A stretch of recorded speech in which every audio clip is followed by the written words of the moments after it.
그래서 뿔뿔이 흩어져서 전 세계 자기들의 신앙의 디아스포라, 신앙의 공동체를 세우고 굳건하게 잡초처럼 존재해 왔어요.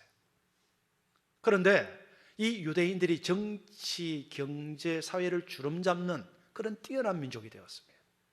그래서 미국도 대통령이 되려면은 이 유대인들의 후원과 지원을 얻지 못하고는 대통령이 당선될 수 없을 정도로. 그래서 대통령이 당선되면은 저기 조그만 나라 중동에 있는 이스라엘을 무시를 못하는 거예요. 그러니까 미국이 이스라엘을 지원하고 어떤 상황이 있으면은 대변인 역할을 해주는 것입니다. 그 뒤에는 유대 민족이 있는 거예요. 자, 그런데 유대 민족보다 더 많이 흩어져 살아가는 민족이 있습니다. 어느 민족이게요? 한국이지 않겠느냐라는 이제 답변하신 분들이 계시는데, 유대인들보다 더 많이 흩어져 있는 민족이 중국인이에요. 제가 세계를 쭉 이렇게 다니다 보니까 시골 구석구석마다도 중국집이 다 있어요. 짜장면집. 우리나라식으로 짜장면을 만드는 것은 아니지만 그 나라식으로 변화시켜서 그래서 중국 식당을, 레스토랑을 경영하면서 돈을 버는 중국인들이 있습니다. 대단하죠. 자, 그런데 유대인, 중국인보다 더 많은 지역에 흩어져 있는 민족이 있습니다. 어느 민족이겠습니까? 바로 한국인들이에요. 왜냐? 식당 개업해서 돈을 벌 수 없는 밀림에도 가서 사는 분들이 계시거든요. 그 밀림에 가서 뭐 하시게요? 뭐 벌레 잡고 곤충 잡아 먹으려고 가 있었겠습니까? 왜 갔겠습니까? 선교로 가 있는 거예요. 그러니까 중국인들보다 더 많은 곳에, 지역에 한국인들이 가 있는 거예요.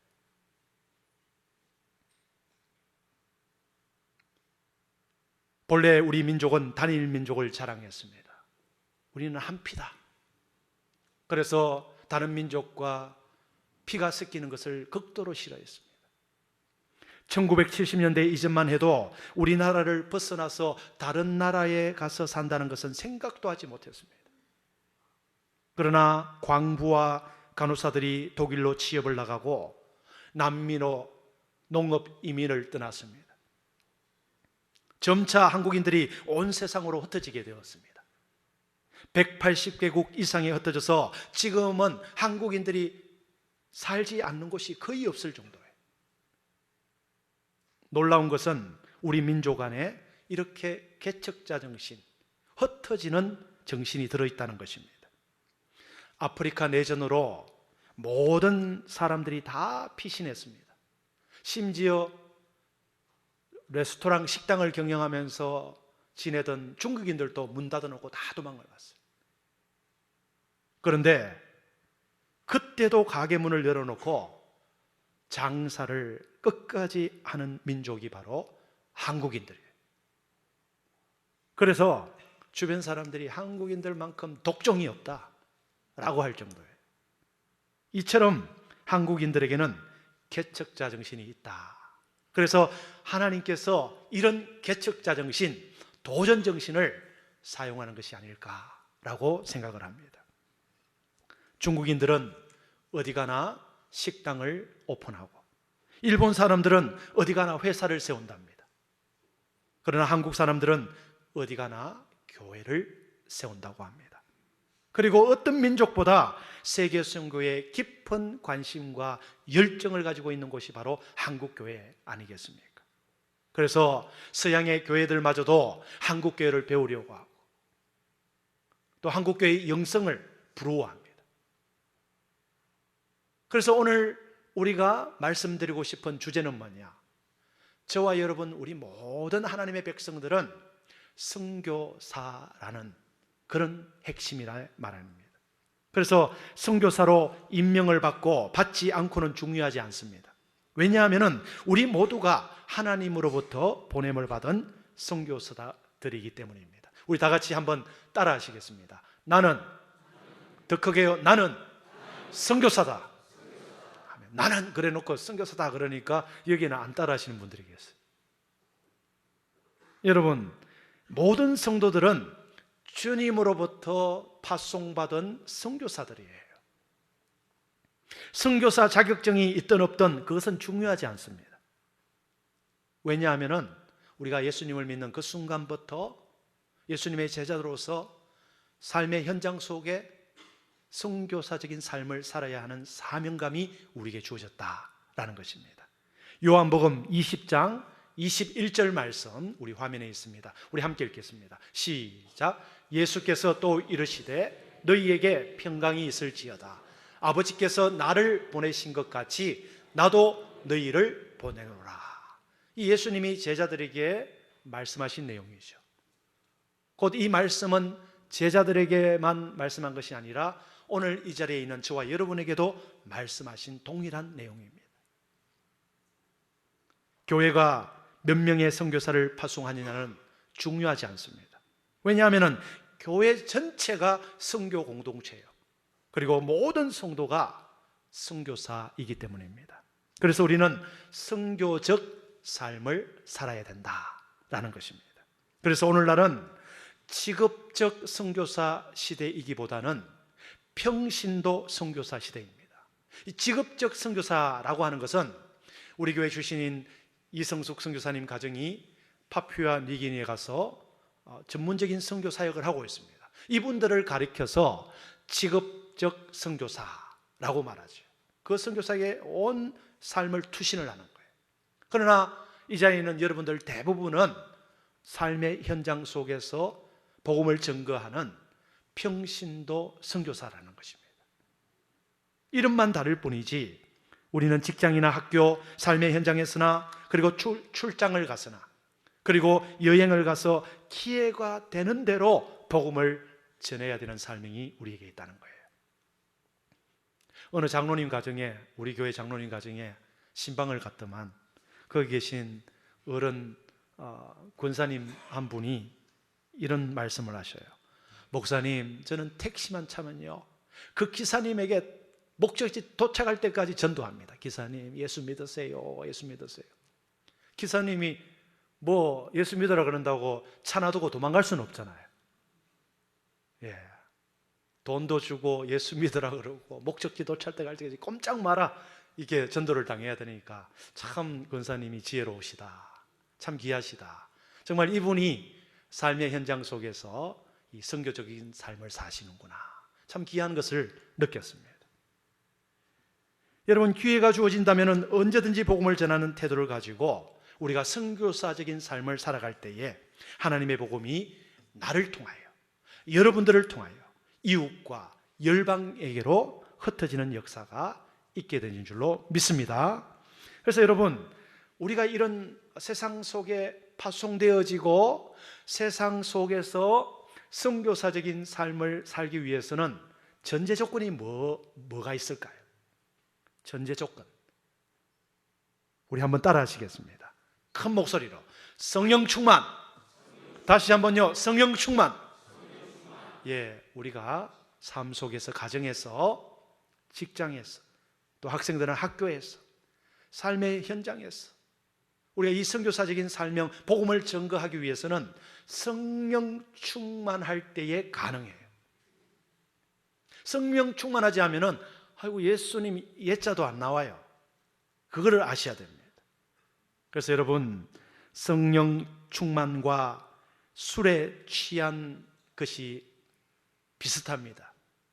왜 그러냐 그러면은 성령 충만한 사람과 술에 취한 사람 보면은 자기의 힘으로 어쩔 수 없는 거예요.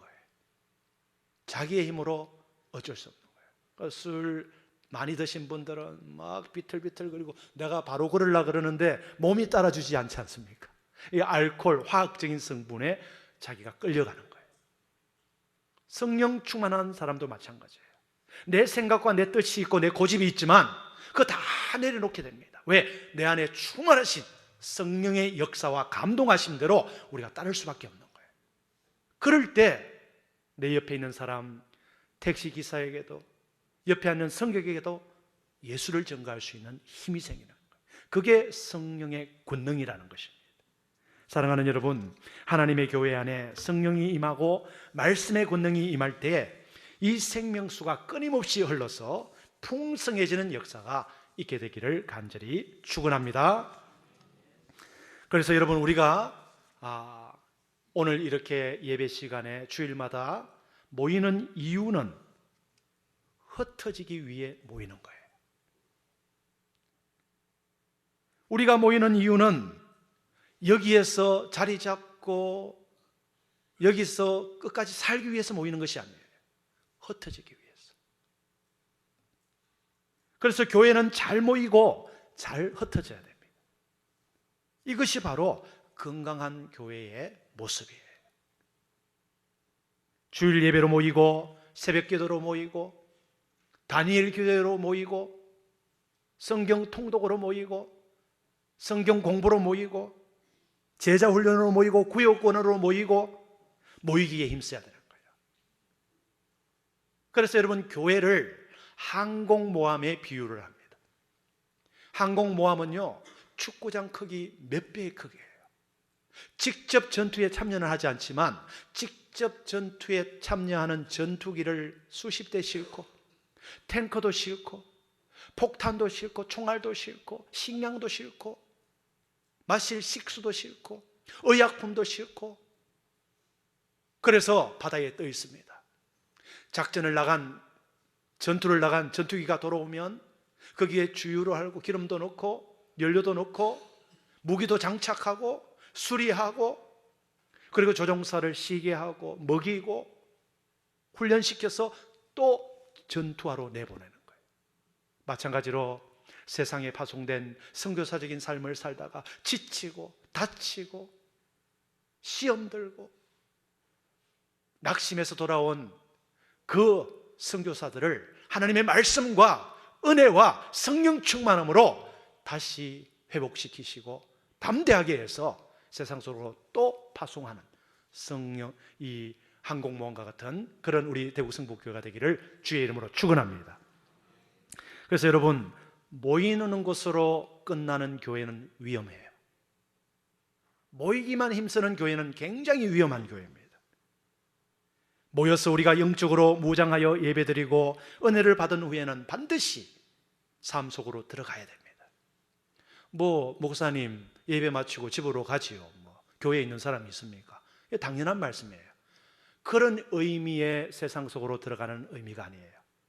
복음을 들고 선교사적인 삶에 작정을 하고 살아내는 삶, 그것이 세상 속으로 들어간다는 의미예요. 집에 가는 건 누가 모르겠습니까? 그런 일반적인 삶 말고 삶의 사명을 말합니다. 여러분, 계속 모여만 있으면 교회가 끼리끼리 문화가 강하고 배타적인 문화가 되고 새로운 사람들이 교회에 유입이 되더라도 품고 용납하지를 못합니다. 그러다 보면 자연적으로 밀려나게 되고 정착하지 못하고 뿌리를 내리지 못하게 되는 거예요. 모여서 서로 격려를 주고받고 위로를 주고받으면 좋은 것이 사실입니다. 그런데 모여만 있으면 어떤 일이 일어납니까? 내부적인 분열이 일어나고 갈등이 일어납니다. 자연히 기득권 싸움이 일어나고 갈등이 심화됩니다. 결국 비본질적인 문제로 에너지를 낭비하게 되죠. 교회가 본질을 놓치면 비본질이 본질의 자리를 차지함으로 말미암아 하나님의 영광을 가리게 되고 교회는 그냥 종교의 집단이 되어버리는 거예요. 거기에 생명의 역사, 성령의 능력은 기대할 수 없게 되는 것입니다.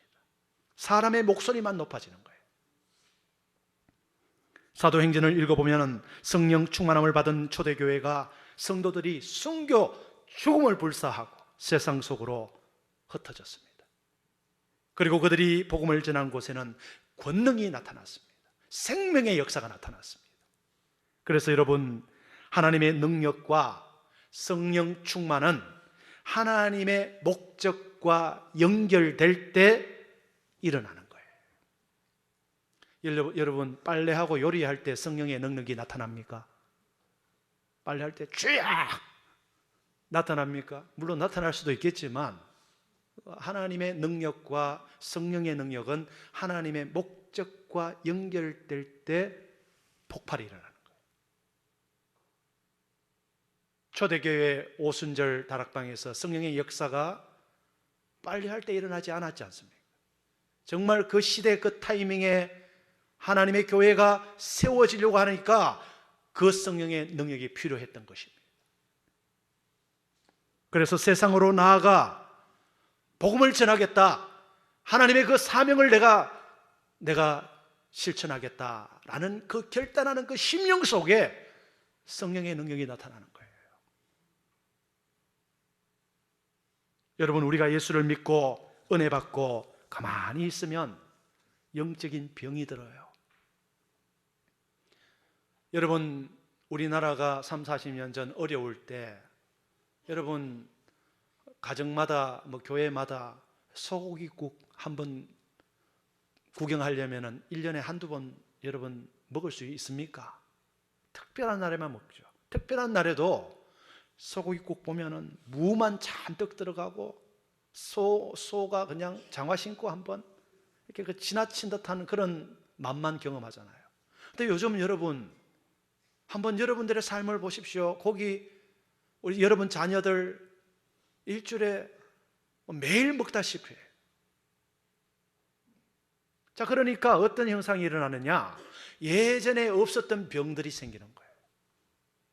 영양분이 너무 많이 축적이 되니까 이 몸이 그 축적되는 그것 때문에 도리어 병이 생기는 거예요. 옛날에는 먹지 못해서 영양실조가 걸렸는데 그래서 얼굴에 버짐이 생기고 머리에 뭔가 종기가 나고 다들 경험하셨지 않습니까? 영양 부족. 지금은 영양이 너무 많이 섭취되기 때문에 도리어 체내에 그 영양이 쌓여버리는 겁니다. 성인병이 생기죠. 마찬가지입니다. 말씀만 늘 듣기만 하고 그것도 좋은 것만, 좋은 목사님 말씀 이거를 내 삶 속에 선교자적인 삶으로 나타내지 못하고 증거하지 못하고 적용하지 못하니까 내 속에서 이미 그게 변질되어 가는 거예요. 그래서 여러분, 은혜 받고 훈련 받았다는 것은 우리가 사명을 받았다는 뜻이에요. 그 사명의 핵심은 복음 전거요. 복음 전거를 위하여 우리는 움직여야 되고 액션해야 되는 거예요. 그 액션의 역사가 사도행전 아닙니까? 성령이 각 사람들을 통해서 역사하시는 이야기. 성도 여러분, 우리의 신앙에서 중요한 것은 우리의 뜻과 의도가 아니라 하나님의 뜻인 줄로 믿습니다. 성경을 통해 강력하게 우리에게 주시는 하나님의 뜻이 있습니다. 그것을 우리가 깨닫고 분별해야 되는 거예요. 그것이 바로 무엇이냐? 한 구절로 요약하면 오늘 본문 말씀이에요. 우리 다시 한번 사도행전 1장 8절 본문 말씀을 함께 읽겠습니다. 시작. 오직 성령이 너희에게 임하시면 너희가 권능을 받고 예루살렘과 온 유대와 사마리아와 땅끝까지 이르러 내 증인이 되리라 하시니라. 여러분, 성령 다 받으셨습니까? 성령 다 받으셨습니까? 예수 그리스도를 내 구주로 고백하는 그 순간 성령 세례가 일어나요. 길 가는 사람들에게, 예수 믿지 않은 사람에게 하나님 아버지라고 불러보세요. 예수님을 나의 구세주라고 불러보세요 라고 하면 그 사람이 뭐라고 하겠습니까? 미쳤어요, 이렇게 할 거예요. 그런데 여러분들의 입으로 오늘 세례 받으신 분, 입교 받는 분들이 고백을 할 거예요. 예수님은 내 구주입니다, 하나님은 나의 아버지십니다. 이 고백을 하는 그 순간 성령의 역사심이 있기 때문에 그 고백을 할 수 있는 거예요. 했습니다. 그렇다면 성령이 우리에게 임하신 거예요. 그 성령이 우리에게 임하신데도 불구하고 우리가 하나님이 원하시는 그 삶을 살지 않으니까 능력이 나타나지 않는 거예요. 사랑하는 여러분, 기대감 없이 마지못해 어쩔 수 없이 무기력하게 신앙생활을 하고 있다면 그 삶을 반드시 오늘 청산할 수 있게 되기를 주의 이름으로 축원합니다. 그것이 신앙생활이 아니에요. 그는 종교인일 뿐입니다. 거대한 은혜의 파도, 성령의 역사에 휩싸임으로 말미암아 하나님께로 쓰임받는 여러분 되시기를 주의 이름으로 축원합니다. 교회 안에서 강 같은 평화, 폭포수 같은 하나님의 은혜와 축복, 그것만 외치지 마시기를 바랍니다.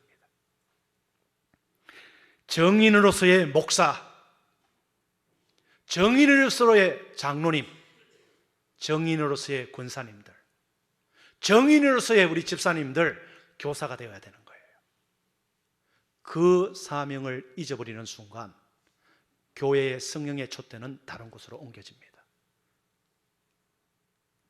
여러분, 예수 그리스도의 피의 대가를 받은 나에게 주어진 그 구원의 복음을, 생명의 은혜를 나만 즐기고 있다면 그거는 정상이 아니에요. 정상적인 성도도 아니고 정상적인 교회도 아니에요. 예수님의 보혈의 복음이 교회와 나를 통해, 우리 한 사람 한 사람을 통해 주위로, 이웃으로, 가정으로, 직장 동료에게로 흘러나가야 될 줄로 믿습니다. 이 사명을 위해 저와 여러분들이 부름을 받았습니다. 그리고 하나님께서 시시때때로 멀리 되돌아가지 않더라도 올 한 해도 하나님께서 여러분들에게 건강의 복, 자녀의 형통함, 그리고 재정의 축복, 여러 가지 하나님께서 여러분들에게 축복을 주셨습니다. 오늘 이 추수감사절 예배에 여러분 결단하는 시간 되기를 바랍니다. 하나님, 제가 하나님 은혜를 받았기 때문에 내가 이렇게 삶 속에서 선교사적인 삶을 살고 또 하나님이 원하는 일을 실천하며 살아가겠습니다. 하나님, 나와 늘 함께 해주십시오. 우리 자녀들과 함께 해주십시오. 우리 성북교회와 함께 해주십시오 라고 고백하고 결단하는 복된 이 시간 되기를 주의 이름으로 축원합니다. 축원합니다. 기도하시겠습니다. 하나님 아버지, 감사합니다. 2019년 한 해도 하나님께서 은혜와 사랑으로 보호하시고 지켜주시고 인도해 주신 은혜를 감사합니다. 하나님 아버지, 우리가 하나님 앞에 거저 받아서오니 이제 하나님의 그 명령에 따라 복음 들고 세상 속으로 들어가기를 원합니다. 오늘도 이 말씀을 통해서, 이 예배를 통해서, 성령의 임재를 통해서, 성령의 기름 부으심을 통해서 우리가 능력받고 은혜받고 새로운 마음으로 삶 속으로 들어갈 때에 능력의 역사, 생명의 역사, 복음의 능력이 나타나게 하여 주시옵소서. 주님 끝까지 동행해 주실 믿사옵고 예수님 이름 받들어 기도드리옵나이다. 아멘.